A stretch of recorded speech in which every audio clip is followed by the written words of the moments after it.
Jalanmu tak terselami oleh setiap hati kami.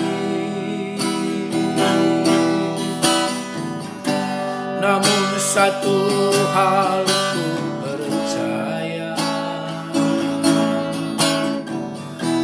ada rencana yang indah, tiada terukur kasih, heran dan besar bagiku. Arti kehadiranmu selalu nyata di dalam hidupku. Penyertaanmu sempurna, rancangan penuh damai, aman dan sejahtera walau di tengah badai. Ingin ku selalu bersama, rasakan keindahan arti kehadiranmu Tuhan, arti kehadiranmu Tuhan, arti kehadiranmu.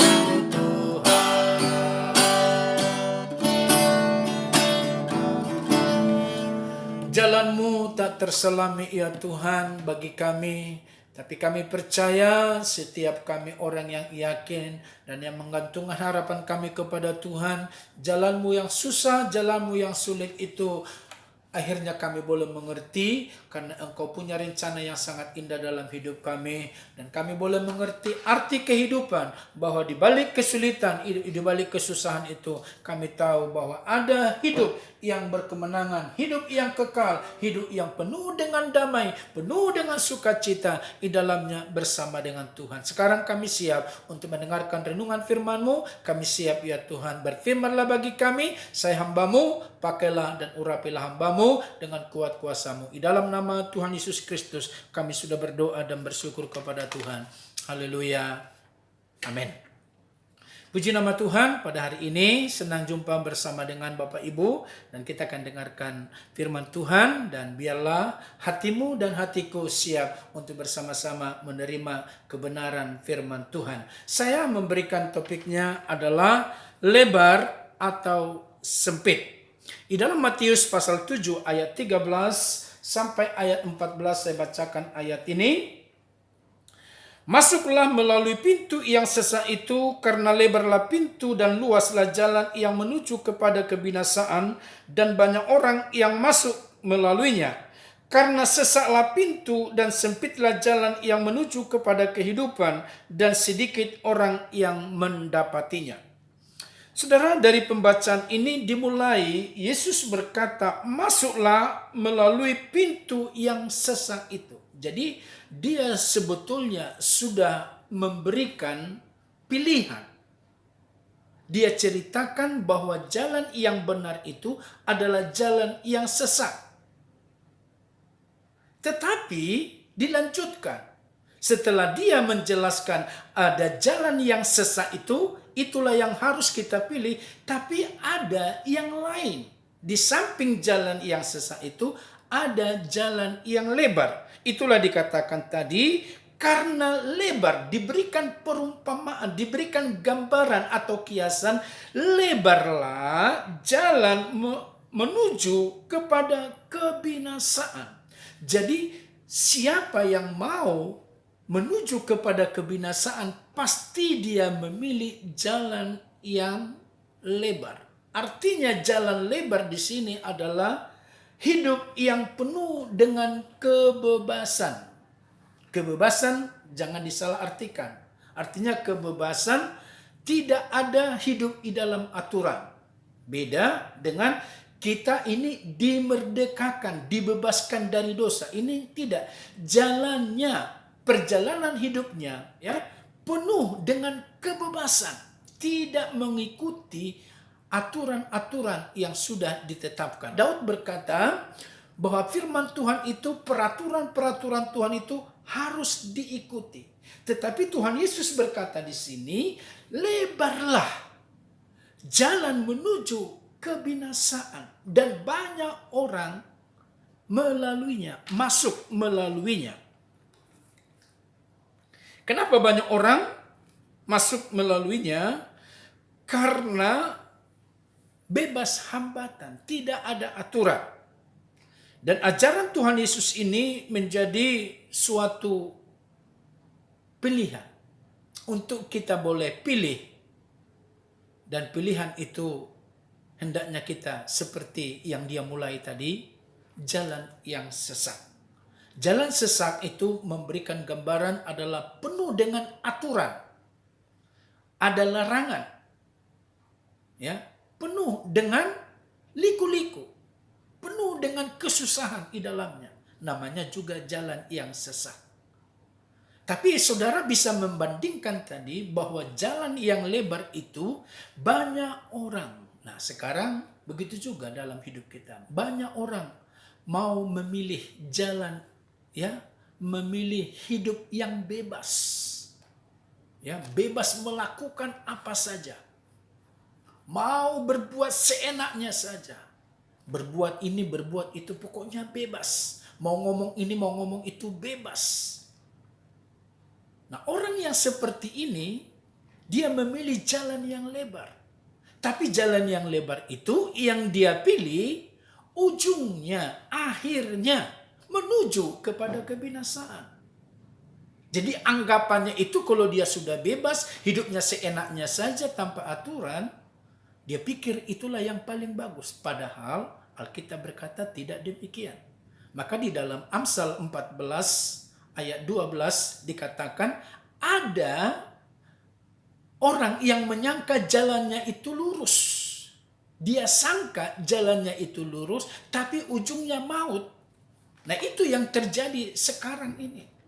Pilihan orang membuat perjalanan hidupnya tanpa aturan, tanpa larangan.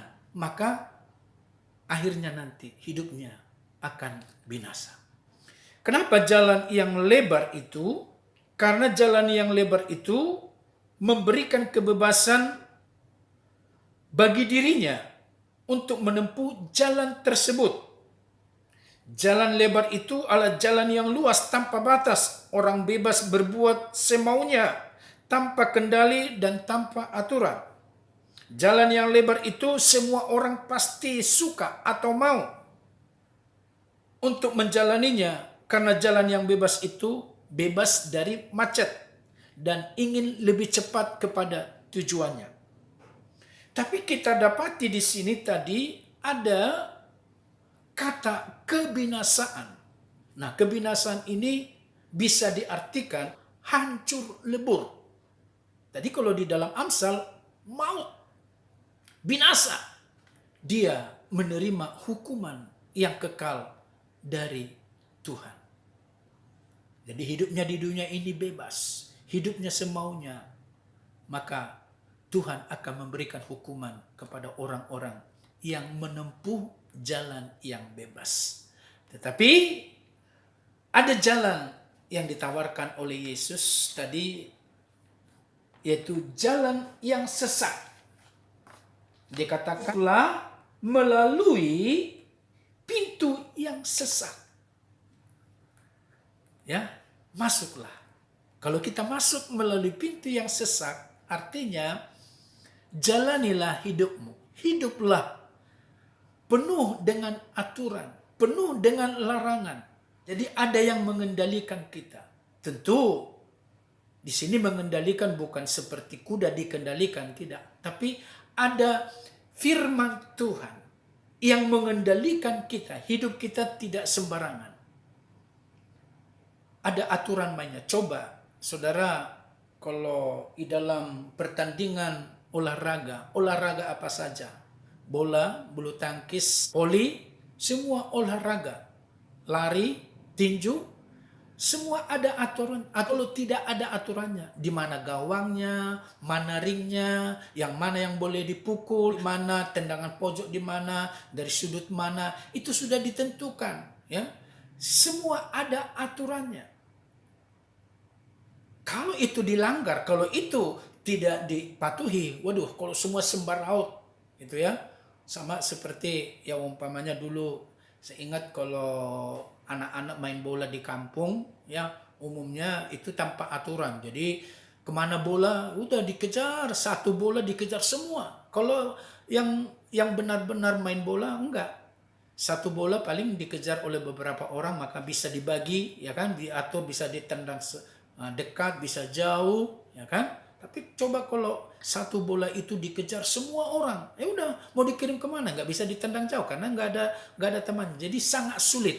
Nah, itulah hidup tanpa aturan, sembaraup, hidup sembrono. Tuhan berkata, jangan pilih, jangan lewati itu, jalan yang bebas itu, jalan yang lebar itu, tapi masuklah jalan yang sempit. Artinya hidup dengan aturan. Ya, jadi jalan itu harus ada dengan aturan, walaupun sulit, walaupun sukar. Maka kenapa Tuhan Yesus memberikan gambaran itu? Karena Tuhan Yesus tahu persis bagaimana orang Israel, ya, pada zaman itu sudah hidup sering mengalami peperangan, ya, perang antar bangsa, antar suku, ya kan, dan masih banyak lagi, ya, dan orang Yahudi tahu persis itu, bahwa mereka sering mengalami, ya, bangsa yang satu melawan bangsa yang lain, mereka bisa jadi korban. Tapi ketika orang Israel itu, orang Yahudi harus melarikan diri, harus bersembunyi, ya, ke gua-gua, ke jalan berbatu-batu, ya, kemudian jalan yang licin. Jadi amat sangat sukar. Itu yang harus mereka lewati. Mereka sembunyi di gua-gua, mereka masuk di dalam jalan yang sempit, mereka mendapat selamat. Jadi itu Tuhan Yesus memberikan gambaran, itu hanya gambaran dan kiasan.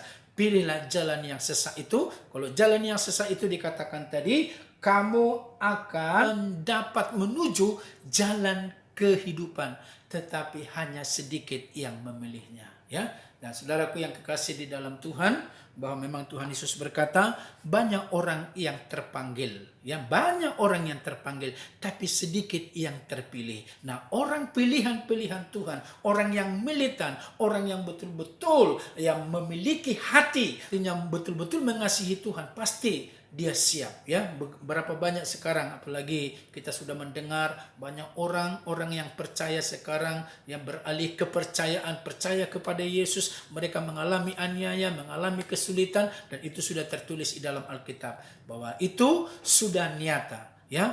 Semua orang-orang Kristen, semua orang-orang Nasrani disebut bahwa mereka mengalami aniaya, mengalami penderitaan, tapi mereka berkata, hidupku, aku sudah memperoleh kehidupan, aku ini sudah menjadi orang yang percaya dan menjadi orang yang mencapai kemenangan. Maka salah satu di dalam tulisan Paulus di dalam Filipi pasal 3 ayat 13 dan sampai ayat 14, bahwa dia berkata, aku mau meraih, ya kan, aku mau mengejar hadiah surgawi, ya, aku mau mengejar. Lalu Paulus juga berkata kepada Timotius di dalam 2 Timotius pasal 4 ayat yang ke-7 sampai ayat yang ke-8, bahwa dia memiliki keyakinan, aku akan memperoleh hadiah, aku akan memperoleh mahkota itu. Maka semua aku tinggalkan, karena itu kejarlah, karena itu jalanilah jalan yang sempit itu, tapi ujungnya menuju kepada kehidupan. Lalu Yohanes sendiri berkata di dalam Wahyu pasal 2 ayat yang ke-10,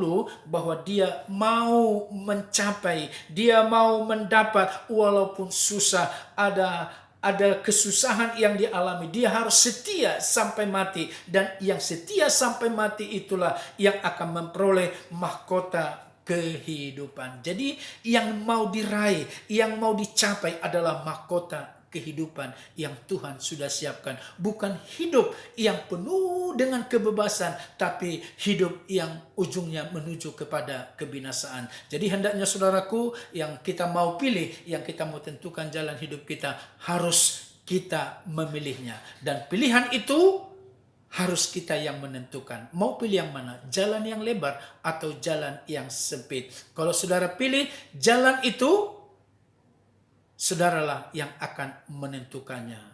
Tidak bisa diwakilkan. Ya, sekali lagi, tidak bisa diwakilkan. Kita sendiri harus menjalaninya. Kalau kita sudah menjalaninya, maka kita sudah tahu jalan yang lebar menuju kebinasaan, tetapi jalan yang sesak dan sempit menuju kehidupan. Itulah orang yang percaya kepada Tuhan. Hendaknya kita boleh mengambil sikap yang baik dan kita menjalani hidup ini penuh dengan keyakinan bersama dengan Tuhan. Kiranya Tuhan Yesus memberkati. Pilihlah dan jadilah orang-orang yang hidup sesuai dengan aturan yang diberikan oleh Tuhan bagi kita. Amin. Kita berdoa. Terima kasih Tuhan, kami bersyukur kepadamu. Hari ini kami kembali diberikan suatu pandangan atau suatu ajaran bahwa jalan yang sesak itu akan menjadi bagian dalam hidup kami, walaupun sesak dan sempit, tetapi menuju kepada kehidupan. Daripada kami mengambil sikap atau mengambil jalan yang lebar, tapi ujungnya, tujuannya, akhirnya adalah kebinasaan. Karena itu Tuhan, kami tidak mau seperti itu. Karena hidup kami hanya sementara di dunia ini. Tapi yang menjadi tujuan kami utama adalah hidup yang kekal bersama dengan Engkau. Kami pilih Engkau sebagai Tuhan dan Juru Selamat kami. Walaupun diperhadapkan dengan banyak tantangan dan rintangan. Karena itu kami memiliki keyakinan yang kuat di dalam Engkau. Dan kami percaya kami akan memperolehnya dan kami akan meraih apa yang Tuhan sudah berikan bagi kami. Terpujilah namamu, di dalam nama Yesus Kristus kami sudah berdoa dan bersyukur kepada Tuhan. Haleluya. Amin. Sampai ketemu. Tuhan Yesus memberkati. Amin.